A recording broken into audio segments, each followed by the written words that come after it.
This is the short version of a longer video for those who just want me to get right to the point. There is widespread misunderstanding about the so-called, quote, constitutional separation of church and state, unquote. Here's what the United States Constitution recites. First Amendment. Congress shall make no law respecting an establishment of religion or prohibiting the free exercise thereof, or abridging the freedom of speech or of the press, or the right of the people peaceably to assemble, and to petition the government for a redress of grievances. That is what it says, and that is all it says on the matter. Do you remember your American history and government that you learned in high school?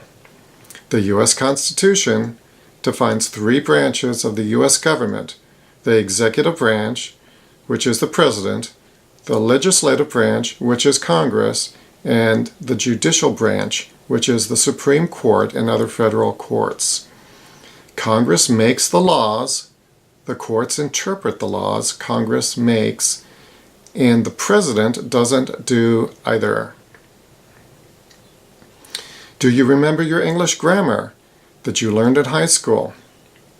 We don't need to be lawyers. Let's parse the text word by word to make sure we get it right.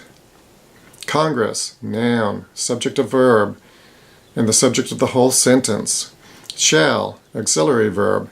Make, verb, forming a verb phrase, future tense, active voice. No, quantifying determiner.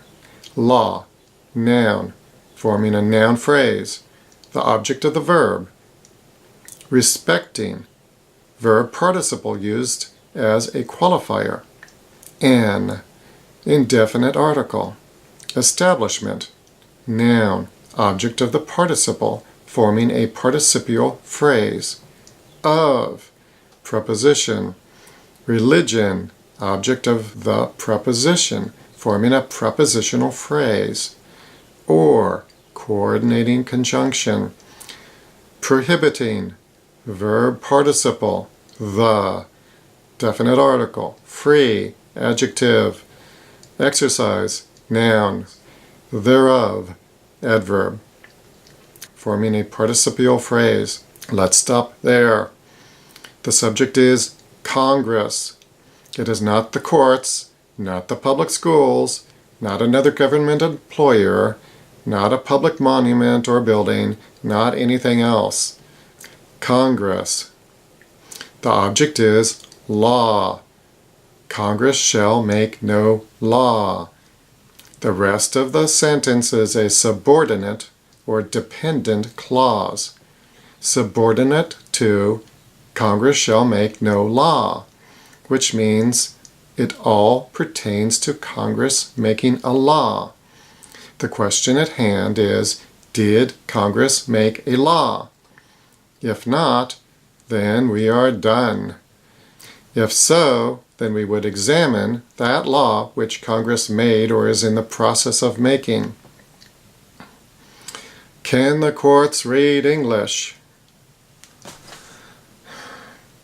Where is the phrase, quote, separation of church and state, unquote?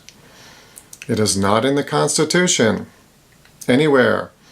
There is no, quote, constitutional separation of church and state, unquote, in the Constitution. Where did we get it from? We got it from a private letter written by Thomas Jefferson to the Danbury Baptist Association in Connecticut. The Baptists at the time were a minority and were persecuted by the Congregationalists, who evolved from the early American Puritan settlers. The Baptists wanted a sympathetic reply from the president, which they expected to get, since he was a deist and not even a Christian, that the government would treat them with equal favor. They knew the president had no legislative power. Read what they wrote. They knew the Constitution. They said, "Sir, We are sensible that the President of the United States is not the national legislator. Jefferson wrote back to them sympathetically.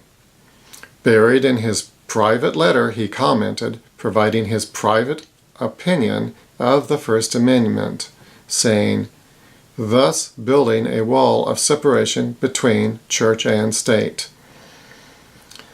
There you have it. President Jefferson, with no legislative or judicial authority, made a personal, private comment to the Baptists in reply. So now, after all the unconstitutional bullying by atheistic and other special interest groups is said and done, you actually have a constitutional right to practice your religion in your capacity as a public school teacher, a government employee, or anything else. Read from the Bible. Pray to God. Put a religious monument on government property. Do whatever you want, knowing that the U.S. Constitutional Bill of Rights protects your right to do so.